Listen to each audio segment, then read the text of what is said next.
ಬಹಳ ಪವಿತ್ರವಾದ ಪೀಠ ಸಭಾಪತಿ ಪೀಠ. ಕರ್ನಾಟಕ ರಾಜ್ಯದ ಇತಿಹಾಸದಲ್ಲಿ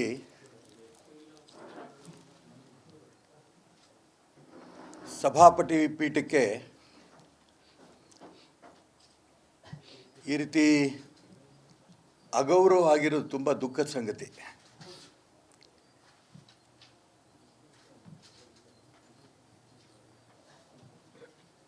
ಎಲ್ಲ ವಿಧಾನ ಪರಿಷತ್ತಿನ ಸದಸ್ಯರು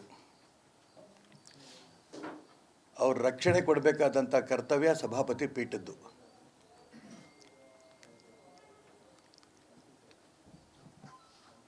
ಆದರೆ ಸಭಾಪತಿ ಅನುಮತಿ ಪಡೆಯದೇನೆ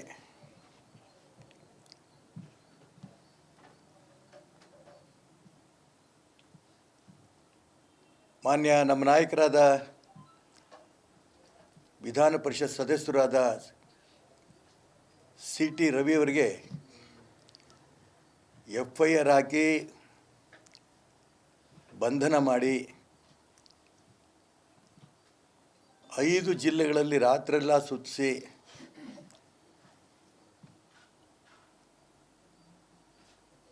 ಆನಂತರ ಹೈಕೋರ್ಟ್ನಿಂದ ಕಾಂಗ್ರೆಸ್ ಸರ್ಕಾರಕ್ಕೆ ಕಪಾಳ ಮೋಕ್ಷ ಆದ ನಂತರ ಬೀದಿನಲ್ಲೇ ಬಿಟ್ಟು ಹೋಗಿದ್ದಾರೆ.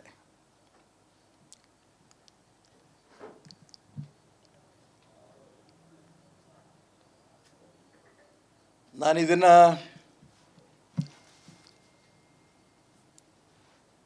ರಾಜಕೀಯಕ್ಕೆ ಬಳಸೋಕ್ಕೆ ಇಷ್ಟಪಡಲ್ಲ.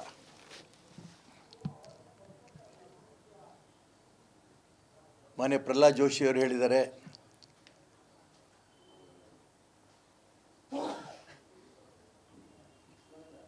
CT ರವಿಯವರನ್ನ ನಕಲಿ ಎನ್ಕೌಂಟರ್ ಮಾಡೋಂಥ ಪ್ರಯತ್ನವೂ ನಡೆದಿತ್ತು ಅಂತ ಅವರು ಹೇಳಿದ್ದಾರೆ. ಇತ್ಲಾಗೆ DK ಶಿವಕುಮಾರು ಮತ್ತು ಹಾಲಿ ಮುಖ್ಯಮಂತ್ರಿಗಳಾದ ಸಿದ್ದರಾಮಯ್ಯನವರು ಹೇಳಿದ್ದಾರೆ, ರವಿ ಆ ಒಂದು ಅಸಭ್ಯವಾದ ಪದವನ್ನು ಬಳಸಿದ್ರು ಅಂತ ಅವರು ಹೇಳಿದ್ದಾರೆ. ರವಿ ಹೇಳಿದ್ದಾರೆ ನಾನು ಅದನ್ನು ಬಳಸಿಲ್ಲ ಅಂತ. ಇದು ಬಳಸಿಲ್ಲ ಅನ್ನೋದ್ರ ಬಗ್ಗೆ ಸಭಾಪತಿಗಳು ಒಮ್ಮೆ ರೂಲಿಂಗ್ ಕೊಟ್ಟಿದ್ದಾರೆ. ಆಡಿಯೋ ಆಗಲಿ ವಿಡಿಯೋ ಆಗಲಿ ರವಿ ಆ ಪದವನ್ನು ಬಳಸಿಲ್ಲ ಅನ್ನೋಂಥ ಪದವನ್ನು ಅವರಾಗಲೇ ಹೇಳಿದ್ದಾರೆ. ಮತ್ತು ಮುಂದಿನ ತನಿಖೆಗೂ ನಾನು ಕಳಿಸಿದ್ದೀನಿ ಏನಂತ ಮಾತು ಹೇಳಿದ್ದಾರೆ. ಅದು ಹೊರಗಡೆ ಬರಲಿ.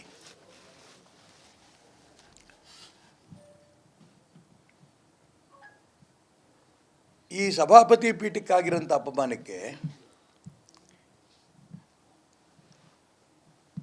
ಈಗಿನ ಸಭಾಪತಿಗಳಾದ ಹೊರಟ್ಟಿಯವರು ಏನು ಕ್ರಮ ತಗೋತಾರೆ?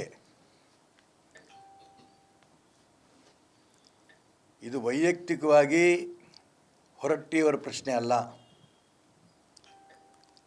ಪವಿತ್ರವಾದ ಸಭಾಪತಿ ಪೀಠದ ಗೌರವ. ಈ ಸಭಾಪತಿ ಪೀಠಕ್ಕೆ ಗೌರವಕ್ಕೆ ಚ್ಯುತಿ ತಂದಿದ್ದಾರೆ ಕಾಂಗ್ರೆಸ್ಸಿನ ನಾಯಕರು.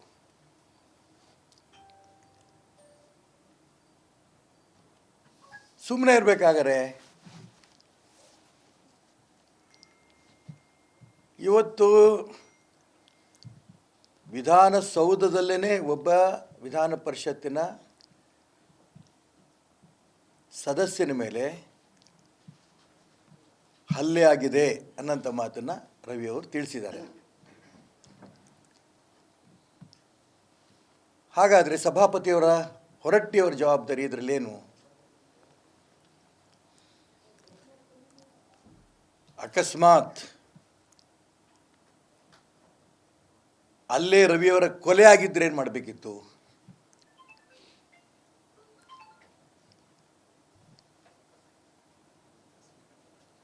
ನಾವೆಲ್ಲ TV-ನಲ್ಲಿ ನೋಡಿದ್ದೀವಿ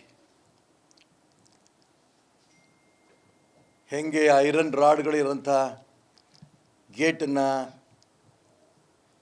ಒದ್ದು ರವಿ ಮೇಲೆ ಹಲ್ಲೆ ಮಾಡೋಂಥ ಪ್ರಯತ್ನ ನಡೆದಿದ್ದೆಲ್ಲ ಟಿ ವಿನಲ್ಲಿ ಇಡೀ ರಾಜ್ಯ ಜನ ನೋಡಿದ್ದಾರೆ. ನಿನ್ನೆ ಸಿ ಟಿ ರವಿಯವರು ಆ 10 ಜನದ ಮೇಲೆ ಕಂಪ್ಲೇಂಟ್ ಕೊಡೋ ತನಕನೂ ಕೂಡ ಅವ್ರನ್ನ ಅರೆಸ್ಟ್ ಮಾಡಿರಲಿಲ್ಲ, ಅವ್ರ ಮೇಲೆ FIR ಹಾಕಿರಲಿಲ್ಲ. ಇವತ್ತು ಬೆಳಿಗ್ಗೆ ಟಿ ವಿನಲ್ಲಿ ನಾನು ನೋಡಿದೆ, ನಾನು ರವಿ ಅವರು ಕಂಪ್ಲೇಂಟ್ ಕೊಟ್ಟ ತಕ್ಷಣ ಅವ್ರು 10 ಜನದ ಮೇಲೆ FIR ಹಾಕಿದ್ದಾರೆ ಅಂತ. ನಾನಿಲ್ಲಿ ಮತ್ತೆ ಹೇಳ್ತೀನಿ, ರವಿ ಅಥವಾ ನಮ್ಮ ಸಹೋದರಿ ಲಕ್ಷ್ಮೀ ಹೆಬ್ಬಾಳ್ಕರ್ ಪ್ರಶ್ನೆ ಇದಲ್ಲ. ಸಭಾಪತಿ ಪೀಠ ಒಬ್ಬ ವಿಧಾನ ಪರಿಷತ್ ಸದಸ್ಯನ ಗೌರವ, ರಕ್ಷಣೆ ಮಾಡಬೇಕಾದಂಥ ಕರ್ತವ್ಯ ಸಭಾಪತಿ ಪೀಠದ್ದು. ಹಾಗಾದರೆ ಸಭಾಪತಿ ಪೀಠ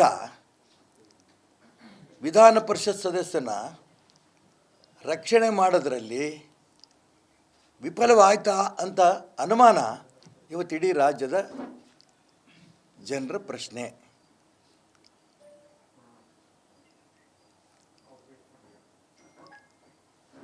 ಹಾಗಾಗಿ ಇದಕ್ಕೆ ಸ್ಪಷ್ಟ ಉತ್ತರವನ್ನು ನಾನು ಸರ್ಕಾರದಿಂದನೂ ನಿರೀಕ್ಷೆ ಮಾಡ್ತೇನೆ.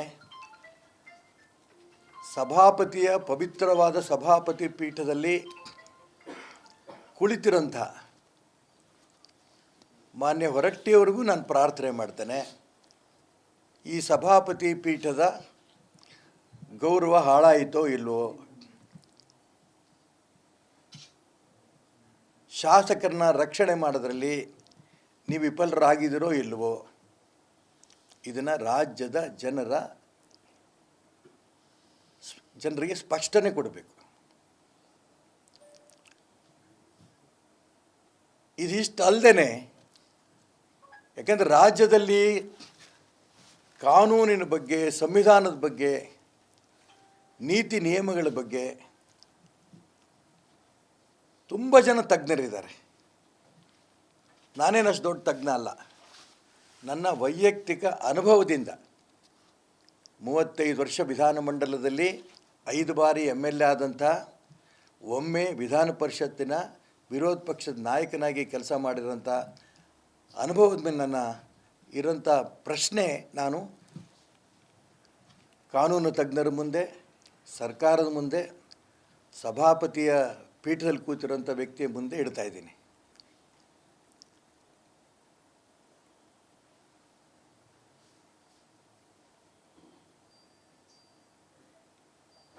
ಅವ್ರನ್ನ ಅರೆಸ್ಟ್ ಮಾಡಿದ್ದಲ್ಲಿ ಯಾಕೆ, ಅವನ್ನೆಲ್ಲ ಕಡೆ ಸುತ್ತಿಸಿದ್ದೆ ಯಾಕೆ, ಕಬ್ಬಿನ ಗದ್ದೆ ಕರ್ಕೊಂಡು ಹೋಗಿದ್ರಂತೆ.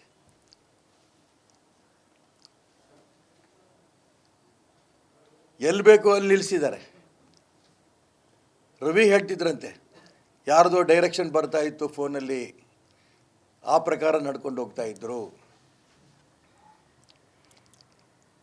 ಇದು ಈ ಕಡೆ ಸರ್ಕಾರದ ಪ್ರಶ್ನೆ. ನಾನು ಬರ್ತೀನಿ ಈಗ. ಸಭಾಪತಿ ಪೀಠದ ಬಗ್ಗೆ, ಶಾಸಕರ ರಕ್ಷಣೆ ಕೊಡೋದ್ರ ಬಗ್ಗೆ ನನಗೆ ತುಂಬ ಸ್ಪಷ್ಟನೆ ಕಾನೂನು ತಜ್ಞರಿಂದ, ಸರ್ಕಾರದಿಂದ ಮತ್ತು ಸಭಾಪತಿ ಪೀಠದಲ್ಲಿ ಕೂತಿರೋಂಥ ಹೊರಟ್ಟಿಯವರಿಂದ ನನಗೆ ಉತ್ತರ ಬೇಕು. ಇದು ಮೊದಲನೇ ಅಂಶ. ಎರಡನೇ ಅಂಶ, ಅವ್ರನ್ನ ಅರೆಸ್ಟ್ ಮಾಡಿದ್ದು ನನಗೆ ಗೊತ್ತಿಲ್ಲ ಅಂತ ಗೃಹ ಮಂತ್ರಿಗಳು ಹೇಳ್ತಾ ಇದ್ದಾರೆ.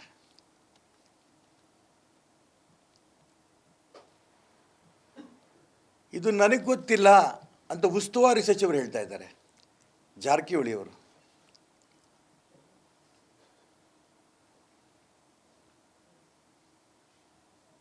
ಯಾರನ್ನೇ ಅರೆಸ್ಟ್ ಮಾಡಿದ್ರೆ ಮುಖ್ಯಮಂತ್ರಿ ಉಪಮುಖ್ಯಮಂತ್ರಿನೇ ಕಾರಣನಾ, ನಾವೇನಾ ಇದಕ್ಕೆ ಕಾರಣ ಆಗಾದ್ರೆ? ಈ ರೀತಿ ಪ್ರಶ್ನೆ ಉಪಮುಖ್ಯಮಂತ್ರಿ DK ಶಿವಕುಮಾರ್ ಕೇಳ್ತಾ ಇದ್ದಾರೆ.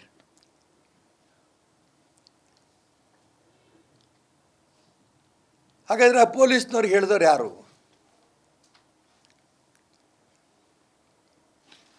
ರಾಜ್ಯದಲ್ಲಿ ಹಾಗಾದರೆ ಪೊಲೀಸ್ನವರ ಗೂಂಡಾ ರಾಜ್ಯ ಇದೆಯಾ?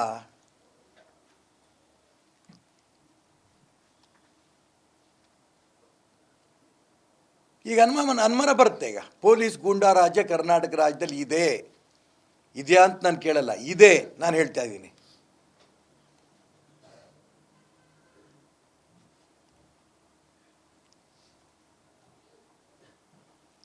ಯಾವ ಪೊಲೀಸ್ ಅಧಿಕಾರಿಗಳು ಯಾವ ಪ್ರಭಾವಿ ವ್ಯಕ್ತಿಯ ಸೂಚನೆಯಂತೆ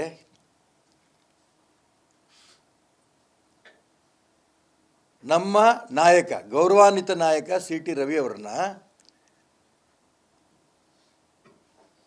ಯಾವುದೋ ಕೆಟ್ಟ ಕ್ರಿಮಿನಲ್ಗಿಂತನೂ ಕೆಟ್ಟನಾಗ ಅವನು ನಡೆಸ್ಕೊಂಡ್ರಲ್ಲ, ಈಗ ಯಾವ ಪೊಲೀಸ್ ಅಧಿಕಾರಿ ಈ ಒಂದು ಕೃತ್ಯ ನಡೆಸಿದ್ದಾನೆ? ಆ ಪೊಲೀಸ್ ಅಧಿಕಾರಿಗಳಿಗೆ ಸೂಚನೆ ಕೊಟ್ಟಂಥ ಪ್ರಭಾವಿ ರಾಜಕಾರಣಿ ಯಾರು? ಇದ್ರ ಬಗ್ಗೆ ರಾಜ್ಯ ಸರ್ಕಾರ ತನಿಖೆ ನಡೆಸಬೇಕು.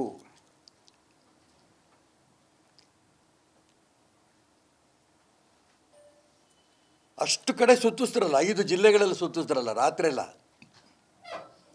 ಎಲ್ಲೆಲ್ಲೋ ಕರ್ಕೊಂಡೋಗಿ ನಿಲ್ಲಿಸಿ ಮಾಡಿ ಯಾವುದೋ ಸ್ಟೇಷನಲ್ಲಿ ಕೂರಿಸಿ ಗಾಯ ಆದಮೇಲೆ 3-4 ಗಂಟೆ ನಂತರ ಅವರು ಬ್ಯಾಂಡೇಜ್ ಹಾಕಿದ್ದಾರೆ.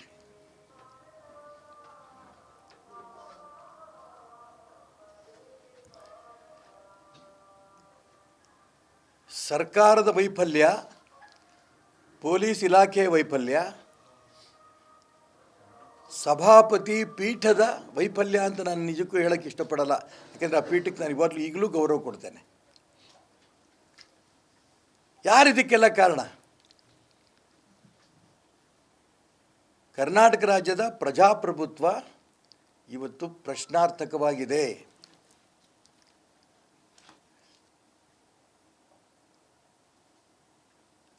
ಮುಖ್ಯಮಂತ್ರಿಗಳು, ಉಪಮುಖ್ಯಮಂತ್ರಿಗಳು ಇನ್ನೂ ಹೇಳ್ತಾ ಇದ್ದಾರೆ ಸಿ ಟಿ ರವಿ ಅವಾಚ್ಯ ಶಬ್ದವನ್ನು ಬಳಸಿದ್ದಾರೆ ಅಂತ. ಸಿ ಟಿ ರವಿ ಇಲ್ಲ ಅಂತಾರೆ. ಸಭಾಪತಿಗಳು ಪ್ರಾರಂಭದಲ್ಲಿ ಆಡಿಯೋ ವಿಡಿಯೋ ಇಲ್ಲ ಅಂದರೂ ಇವತ್ತು ಮುಂದಿನ ತನಿಖೆ ಕಳಿಸಿ ನಡೀತಾ ಇದೆ. ಅದು ಹೊರಗಡೆ ಬರಲಿ. ಇವರೇನಂದರು ಅವರೇನಂದರು ಅದ್ರ ಬಗ್ಗೆ ಅದಕ್ಕೆ ಶಿಕ್ಷೆ ಏನು? ವಿಧಾನ ಮಂಡಲದಲ್ಲಿ ನಡೆದಂಥ ಅಶ್ಲೀಲ ಪದಕ್ಕೆ ಅಥವಾ ಸಿ ಟಿ ರವಿಗೆ ಸೋದರಿ ಲಕ್ಷ್ಮೀ ಹೆಬ್ಬಾಳ್ಕರ್ ಹೇಳಿದ್ದಕ್ಕೆ ಅದಕ್ಕೇನು ಉತ್ತರ? ಅದು ಹೊರಗಡೆ ನ್ಯಾಯಾಂಗ ತನಿಖೆಯೋ ಯಾವ ತನಿಖೆಯ ಮುಖಾಂತರ ಹೊರಗೆ ಬರುತ್ತೋ ಅದು ಹೊರಗೆ ಬರಲಿ. ಆದರೆ ಇದು ಪ್ರಜಾಪ್ರಭುತ್ವಕ್ಕೆ ದೊಡ್ಡ ಕೊಡಲಿ ಪೆಟ್ಟು, ಸಂವಿಧಾನಕ್ಕೆ ಕೊಡಲಿ ಪೆಟ್ಟು, ವಿಧಾನಮಂಡಲದ ನೀತಿ ನಿಯಮಕ್ಕೇ ಕೊಡಲಿ ಪಟ್ಟಾಗಿರೋಂಥ ಈ ಸಂದರ್ಭದಲ್ಲಿ ಇಡೀ ರಾಜ್ಯ ಈ ದಿಕ್ಕಲ್ಲಿ ಚಿಂತನೆ ಮಾಡಬೇಕು.